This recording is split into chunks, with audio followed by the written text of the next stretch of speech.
বট গাছটা জীবনের মতো হারায় দাও। আজকে যাদের এখানে যারা বসে আছো, মা নাই বাবা নাই, কালকে এই রাত্রে পর পরে ফজরের নামাজ পড়া মা বাবার কবর জিয়ারত করবা।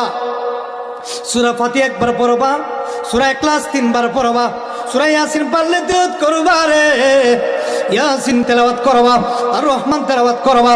যে কোন সূরা পড়া ফজরের নামাজ পড়বেন, ফজরের নামাজ পড়া মা বাবার কবরের পাশে দাঁড়ায়া বলবেন, আল্লাহ গো, ও আল্লাহ, আমি দুঃখিনী, মা নাই বাবা। পৃথিবীর সবচাইতে শ্রেষ্ঠ দোয়া হইল সন্তানের।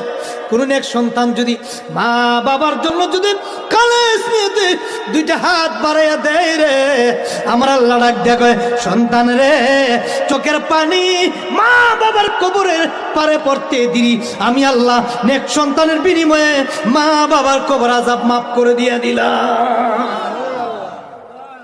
আপনি সূরা ইয়াসিন তেলাওয়াত যদি না পারেন, আপনি একবার সূরা ইখলাসের যে কত গুরুত্ব জানেননি, একবার যদি সূরা ইখলাস কেউ পড়তে পারে, আল্লাহ 10 পারার খতম দিয়ে দেয়।